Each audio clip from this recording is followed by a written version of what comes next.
The interrogation chamber hummed with the low-frequency vibrations that the Kithani military believed would induce psychological pressure in their subjects. Commander Vex 91 adjusted his cranial implants, the blue light casting eerie shadows across his scaled features as he reviewed the human's file one final time.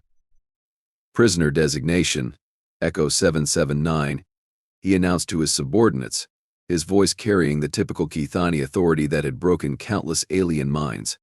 Species human. Name, Lieutenant Maya Torres, captured during the Proxima Centauri incident. The massive doors slid open with a mechanical hiss, and Maya Torres walked in. Not shuffled, not stumbled, not cowered, walked.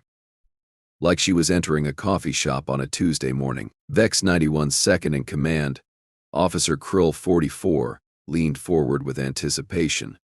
The human appeared so ordinary. Average height for her species, brown hair tied back in what their intelligence files called a ponytail, and wearing the standard orange detention uniform that somehow looked less intimidating on her than it did on their previous subjects. Sit, Vex 91 commanded, his voice modulated to project maximum intimidation.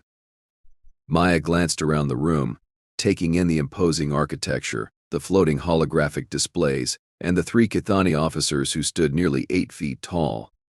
She shrugged and took a seat, crossing her legs casually. "Nice place," she said, her tone suggesting she was commenting on the weather. "Very dystopian sci-fi villain.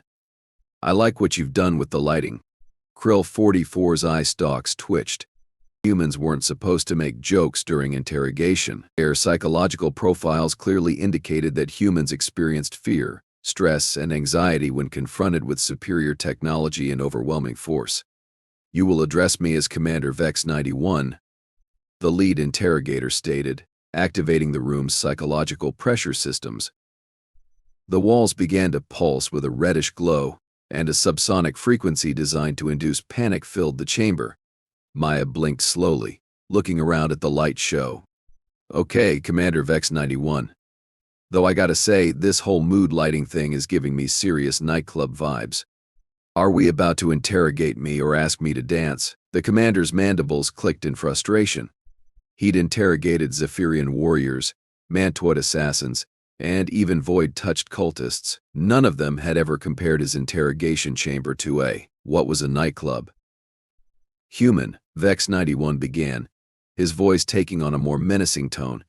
"You are here because your species has proven to be problematic. We will learn your military secrets, your weaknesses, your strategies, and you will tell us everything."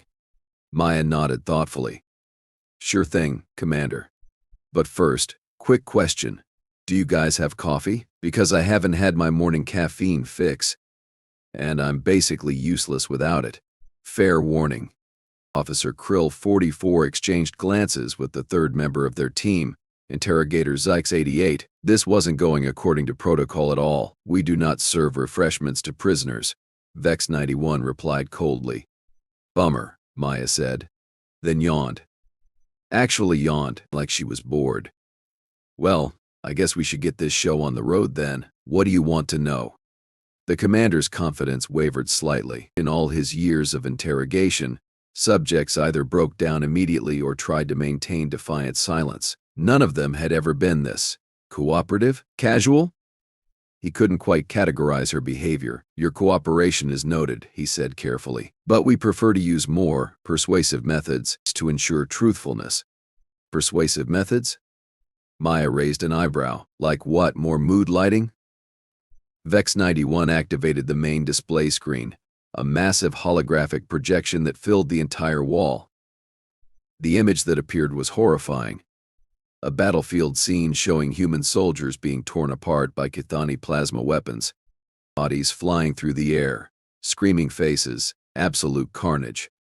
"This," the commander announced with satisfaction, "is what happens when humans face the might of the Kithani military.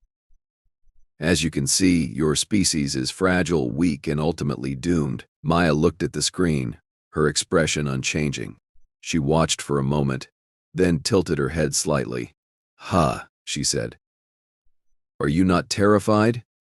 Krill 44 asked, genuine confusion in his voice. "Oh, that's from my first deployment. Maya replied matter-of-factly, then yawned again. I'm actually in this one. See that guy getting blown up on the left? That's my buddy Jake. He's fine, by the way. Takes more than a plasma blast to keep that maniac down. The three Kithani officers stared at her. The footage they were showing was supposed to be their most psychologically devastating propaganda. It depicted their greatest victory against human forces, a battle that had lasted 6 hours and resulted in what they believed was the complete destruction of an entire human battalion. You were there? Zix-88 asked, his voice uncertain. First deployment, like I said. Proxima Centauri, right? Good times. Well, not good times exactly. Pretty terrible times, actually. But memorable. Maya stretched in her chair like she was settling in for a long conversation. Want to know what happened after your cameras stopped rolling? After? Vex-91 repeated. Yeah, after. You know, the part where we got back up and turned your glorious victory into what we humans like to call a learning experience. For you, I mean. We already knew you guys hit hard. We just needed to figure out how hard. The commander's breathing apparatus made a sound that could have been either confusion or mild panic. The human forces were completely eliminated. Our sensors confirmed no life signs. Maya laughed. Actually laughed. It was a warm, genuine sound that somehow made the intimidating interrogation chamber feel less threatening. Oh, Commander, she said, shaking her head. You scanned for life signs using Kithani biological parameters. We're not Kithani. We're humans. We're sneaky, stubborn, and we have this really annoying habit of not dying when we're supposed to. Impossible, Krill-44 stated. We monitored the entire engagement. Human forces sustained 98% casualties. 98% visible casualties, Maya corrected. There's a difference. See, humans learned a long time ago that sometimes the best way to win a fight is to make the other guy think they've already won.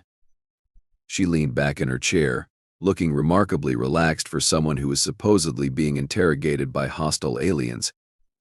So, while you were busy celebrating your total victory, we were busy studying your tactics, your weapons, your formations, every single thing you did. We recorded it all, analyzed it, and then we made some adjustments to our own approach. The room fell silent except for the continuous hum of the intimidation systems, which were having absolutely no effect on their subject. You want to know what happened in the second engagement? Maya asked pleasantly. Because that's where things got interesting. The Vex-91 activated another display, showing what appeared to be a more recent battle. This footage showed Kithani forces advancing confidently across a barren landscape, their weapons charging for what looked like another decisive victory. This is the Kepler-442 system, the commander said, his voice regaining some of its authority. Another human defeat. Your species continues to underestimate our capabilities. Maya watched the footage for a moment, then started chuckling. Oh, this is great. Commander, you're showing me my own handiwork. I planned this entire engagement. You planned your own defeat? Zix-88 asked, thoroughly confused. I planned your defeat, Maya corrected. See, the thing about humans is that we're really good at adapting. You showed us how you fight, so we learned how to fight you. And then we taught you a little something about human creativity. On the screen, the Kithani forces were advancing in perfect formation, their weapons ready, their confidence absolute. Maya watched with what appeared to be professional interest. Wait for it, she said softly. Suddenly, the ground beneath the advancing Kithani forces erupted, but not with explosions or weapons fire. With humans. Dozens of them, emerging from concealed positions that had been invisible to Kithani sensors, tunnel networks. Maya explained casually. Humans have been digging tunnels for warfare since before we discovered fire. Well, not literally before fire. That would be impractical, but you get the idea. The footage showed Kithani forces being attacked from below, from the sides, from directions they hadn't even considered possible. Their perfect formations became chaotic scrambles as humans appeared and disappeared like ghosts. The beauty of it, Maya continued, is that you guys fight like you're playing chess, all strategy and positioning and calculated moves. Humans fight like we're playing poker. It's not about having the best hand, it's about making the other guy think you do. The three Kithani officers watched in growing horror as their glorious victory footage transformed into something that looked suspiciously like a rout. "Those tunnels took us 6 months to dig," Maya added conversationally. "We had to be really quiet about it, too. Couldn't let your sensors pick up the excavation. Do you know how hard it is to dig in complete silence? It's terrible. We had to use modified mining equipment with sound dampeners, work in shifts, coordinate with surface teams to mask the vibrations." "This is impossible," Vex 91 interrupted. "Our intelligence indicated that human forces were completely eliminated in the first engagement." "Your intelligence was correct," Maya replied. "We were eliminated. All of us. Every single human in that first battle was killed, wounded, or captured. Complete tactical defeat." "Then how?" Because elimination isn't the same as termination, Commander. You eliminated us from the battlefield. You didn't eliminate us from the war." Maya stood up, stretching again. The motion somehow made her appear larger, more commanding, despite the fact that she was still wearing prison clothing and was outnumbered 3-1 by armed aliens. "See, here's the thing about humans that your intelligence files probably don't mention," she said, walking casually around the chair. "We're not just individuals. We're a species. When you kill one of us, the rest of us don't just shrug and move on. We learn. We adapt. We remember." She paused, looking directly at Vex 91. "And we get creative." The commander's mandibles clicked nervously. "You are one prisoner. Whatever psychological games you are attempting will not work." Maya smiled. It was a warm, friendly expression that somehow made all three Kithani officers take a step backward. "Psychological games?" she asked. "Commander, I'm not playing games. I'm giving you valuable intelligence. The kind that might save your species from making a really big mistake." "What mistake?" Krill 44 asked, despite himself. "The mistake of thinking that capturing one human gives you an advantage over all humans," Maya replied. "See, every species you fought before has had a command structure. Kill the leaders, and the followers scatter. Destroy the military, and the civilians surrender. It's a logical approach." She sat back down, crossing her legs again. "But humans don't work that way. We don't have a hive mind or a central command that controls everything. We're individuals who choose to work together, which means when you capture one of us, you're not capturing a resource. You're capturing a teacher." "A teacher?" Zix 88 asked. "Someone who's going to teach you exactly how humans think, how we fight, how we adapt. Someone who's going to study your methods, your technology, your psychology." Maya's smile widened. "Someone who's going to go back to her people with detailed intelligence about Kithani interrogation techniques, facility layouts, and behavioral patterns." The room fell silent again. The three officers exchanged glances that conveyed a growing sense of unease. "You are a prisoner," Vex 91 said, but his voice lacked its earlier conviction. "I'm a volunteer," Maya corrected. "I volunteered to be captured. I volunteered to be brought here.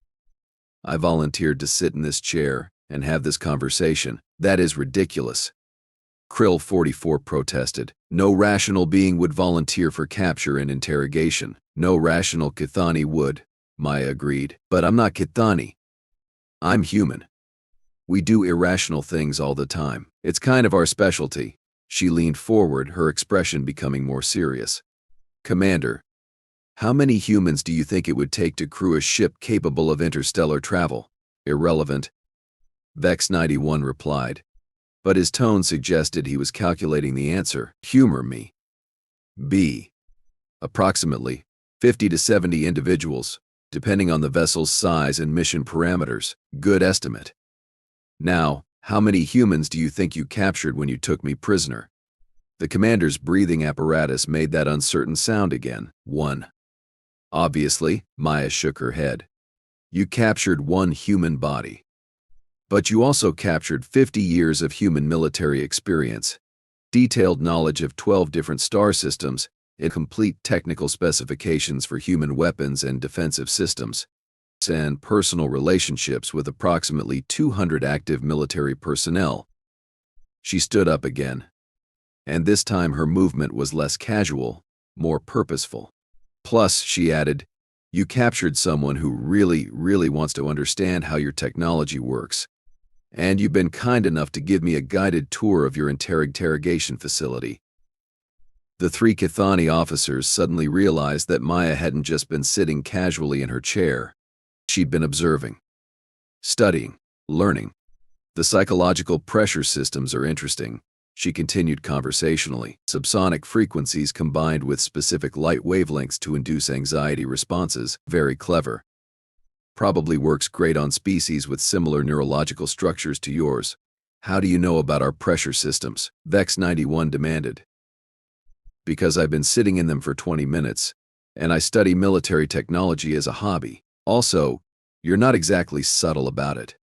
The frequency is approximately 14.7 Hz, which is just below human hearing range but still detectable if you know what to listen for. Maya walked over to one of the wall panels, examining it with professional interest. This is really impressive engineering. The power requirements alone must be substantial. How do you manage the energy distribution without interference from your ship's main systems? You will not examine our technology, Krill 44 stated, moving to block her path. Oh, I'm not examining it, Maya replied cheerfully. I'm admiring it. There's a difference. Examining implies I'm trying to understand how it works. Admiring just means I think it's neat. She stepped back, hands raised in a gesture of mock surrender. Besides, I already understand how it works. Humans have been using similar principles for crowd control for decades. We just never thought to make it so flashy. The realization hit all three officers simultaneously. They weren't interrogating a prisoner. They were being studied by a researcher who had volunteered for the assignment. You planned this, Vex 91 said, his voice flat with certainty. I planned this, Maya confirmed. Well, not this specifically. I planned to get captured, brought to a Kithani facility, and given an opportunity to observe your methods firsthand. The fact that you're showing me combat footage and demonstrating your intimidation technology is just a bonus. This is impossible, Zix 88 protested. How could you plan to be captured? Easy, Maya replied. I put myself in a position where capture was inevitable. Then I made sure I was the most valuable target available. You guys are very predictable about prioritizing high-value prisoners. She sat back down, looking perfectly comfortable. The hard part was making sure you brought me to a primary facility instead of a field interrogation site. But humans are excellent at making ourselves seem more important than we actually are. You are not important? Krill 44 asked, confused. Oh, I'm very important, Maya said with a grin.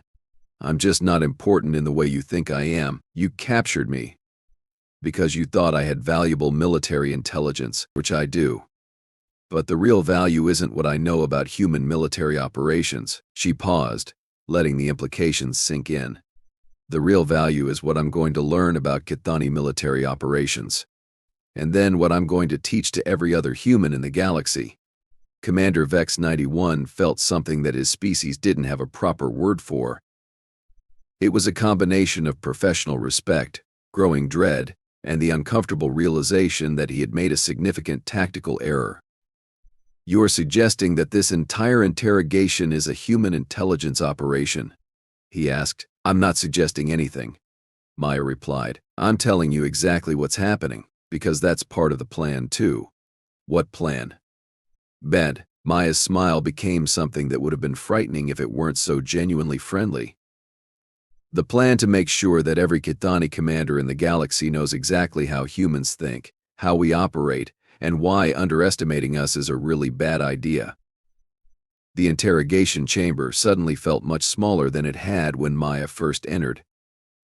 The three officers found themselves reconsidering everything they thought they knew about human psychology, human military doctrine, and human strategic thinking. You see, Maya continued, humans have this saying, know your enemy and know yourself, and you will never be defeated. But we also have another saying, the best defense is a good offense. She stood up one final time, and now her casual demeanor was gone, replaced by something that looked suspiciously like command presence. I'm not here to be interrogated, Commander. I'm here to deliver a message. From one military professional to another. The room fell completely silent. Even the intimidation system seemed to quiet down. What message? Vex 91 asked, though he wasn't sure he wanted to know the answer. Maya looked each of the three officers in the eye, her expression serious but not hostile. The message is simple, she said. Humans don't want to fight you. We'd prefer to find a peaceful solution to our territorial disputes. But if you insist on treating us as an enemy, then we'll be the enemy you deserve. She paused, letting the words sink in. And Commander? We're really good at being the enemy. The silence stretched for what felt like an eternity. Commander Vex 91's cranial implants flickered as he processed the implications of Maya's words. His training had prepared him for defiant prisoners, broken prisoners, even cooperative prisoners. But a prisoner who was actually running the interrogation, that was unprecedented. You cannot simply walk out of here, Krill 44 finally said, his voice carrying less conviction than before. Maya tilted her head. Considering this, actually I probably could. But that wouldn't serve my purpose.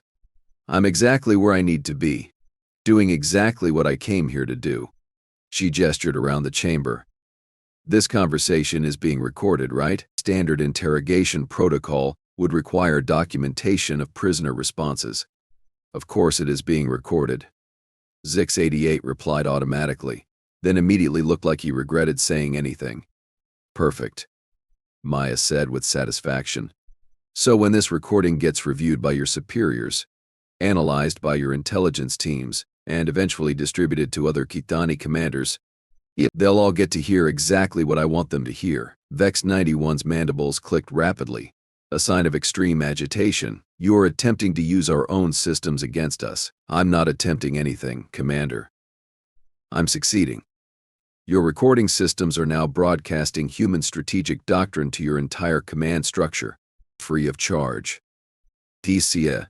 She walked back to her chair but remained standing. Would you like to know what else is going to happen? Because I'm happy to explain the timeline. Explain, Vex 91 commanded, though he sounded less like he was giving orders and more like he was asking for clarification.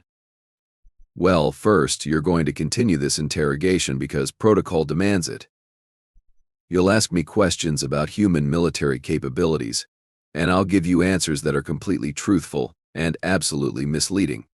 Maya began counting on her fingers. Second, you'll eventually realize that keeping me here is more dangerous than letting me go. But by then it'll be too late because I'll have already learned everything I need to know about your security procedures, your command structure, and your operational mindset. Third, you'll transfer me to a different facility or bring in specialists, which will just give me opportunities to study more of your systems and meet more of your personnel.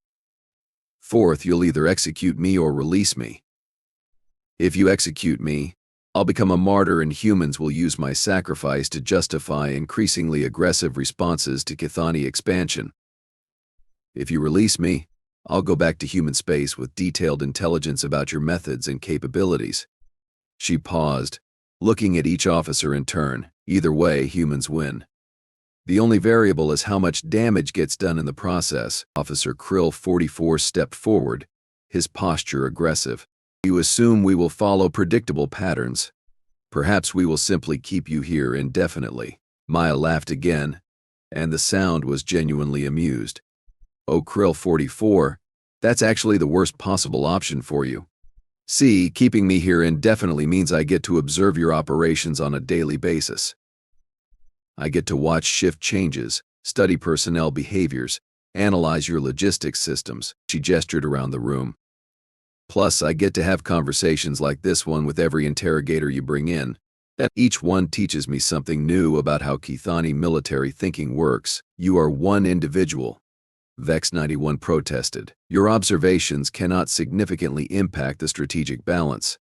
One individual with 50 years of military experience, detailed knowledge of human psychological warfare techniques, and an eidetic memory for technical specifications, Maya corrected.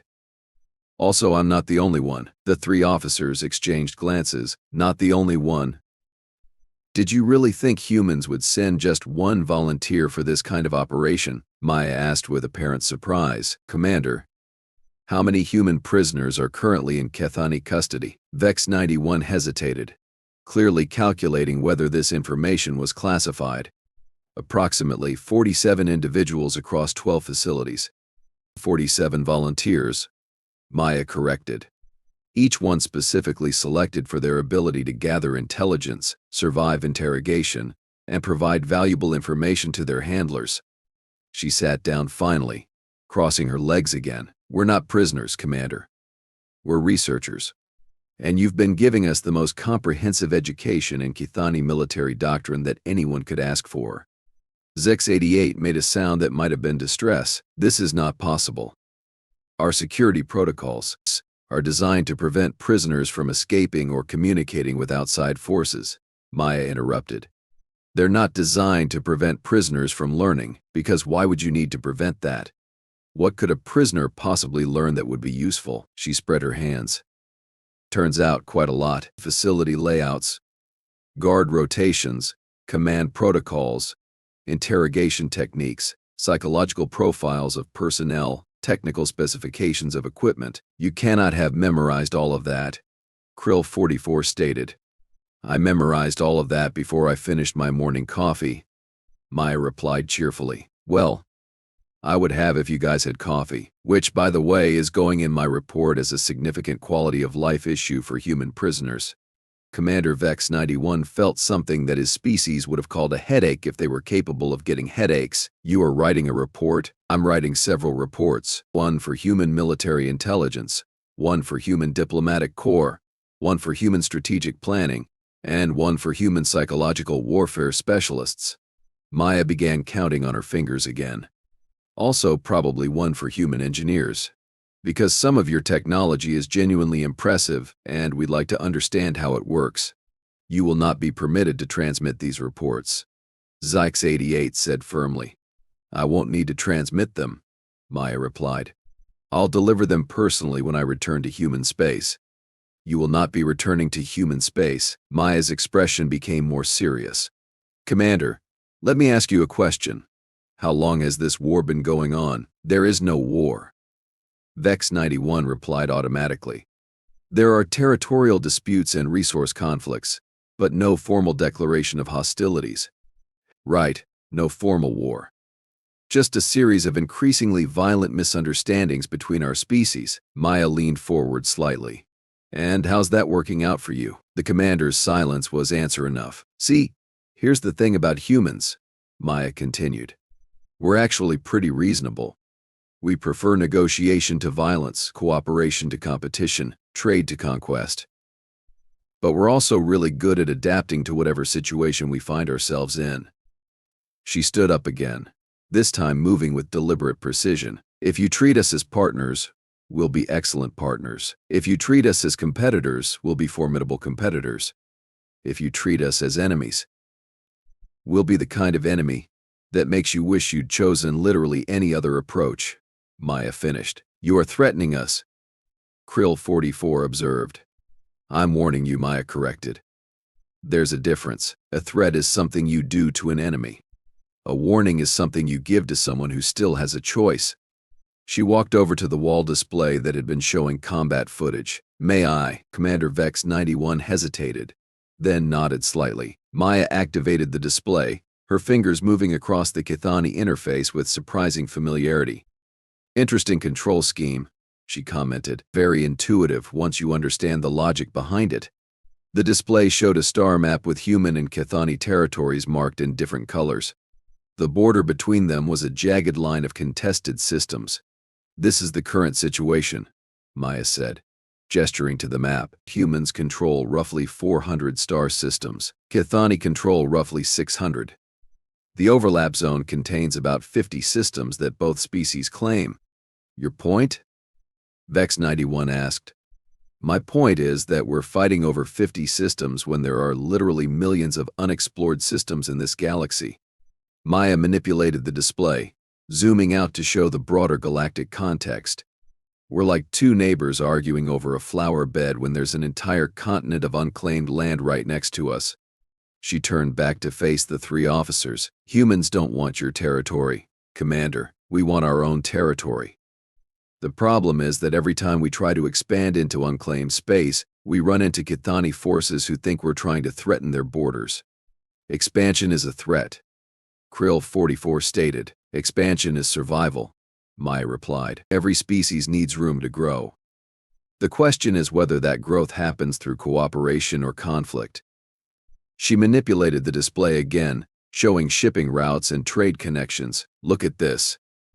Human merchant ships travel through 17 different Kithani systems to reach their destinations. Kithani cargo vessels use 12 human systems for their trade routes. We're already cooperating on a practical level. Trade relationships are not strategic alliances, Zex88 pointed out. No, they're not. But they're proof that our species can coexist peacefully when we choose to. Maya highlighted several systems on the map. These are joint human Kithani research stations, not official joint stations, but places where our scientists work alongside each other because the research is too important to let politics interfere. She zoomed in on one particular system. This is Kepler 438. 3 months ago, a Kithani research vessel was disabled by a solar flare. The nearest rescue ship was human. We saved 27 Kithani lives, and your people thanked us by sharing their data on stellar magnetic fields. That was an isolated incident, Vex91 said, but his tone suggested he was remembering the event. It was a preview, Maya corrected. A preview of what human Kithani cooperation could accomplish if we stopped treating each other as threats. She turned off the display and faced the 3 officers directly. Commander, I'm going to tell you something that's not in any of your intelligence files, something that your leadership needs to understand. What? Humans are not trying to defeat the Kithani Empire. We're trying to survive long enough to become worthy allies. The words hung in the air like a challenge. Officer Krill 44 was the first to respond. Allies? You speak of cooperation while your species continues to expand into contested territory. We expand because we have to, Maya replied. Human population growth, resource requirements, technological development, all of it requires new systems, new opportunities, new challenges, but expansion doesn't have to mean conquest. She walked back to her chair, but remained standing behind it. What if instead of fighting over 50 systems, we worked together to explore 500 new systems? What if instead of competing for resources, we developed new technologies that made resource scarcity irrelevant? You propose an alliance of convenience, Zex88 said skeptically. I propose an alliance of necessity, Maya corrected, because the alternative is a war that neither of our species can afford to fight. Commander Vex91 activated his own interface, pulling up what appeared to be strategic projections. Our analysis indicates that Kithani forces maintain a significant advantage in any extended conflict. Maya glanced at the projections, then smiled. Your analysis is based on conventional warfare assumptions, large fleets, fixed positions, territorial control. That's not how humans fight wars we need to win. How do humans fight such wars? Vex91 asked. Despite himself, we don't fight them, Maya replied. We make them irrelevant. She gestured to the projections. All of these calculations assume that humans will respond to Kithani aggression with human aggression. But what if we don't? What if we respond with something your strategic models can't account for? Such as innovation, adaptation, cooperation with third parties, technological development that changes the fundamental parameters of the conflict. Maya's expression became more serious. Commander, humans have been fighting wars for thousands of years. We've learned that the side with the biggest fleet doesn't always win. The side that can change the rules of the game wins. She moved to the center of the room, positioning herself so that all 3 officers could see her clearly. Do you know what happens when humans are faced with an impossible military situation? You surrender, Krill 44 suggested. We get creative, Maya replied. We find ways to make the impossible merely difficult. We turn disadvantages into advantages. We change the nature of the conflict until we're fighting a war we can win. You cannot change the nature of interstellar warfare, Zex88 protested. Can't we? Maya asked.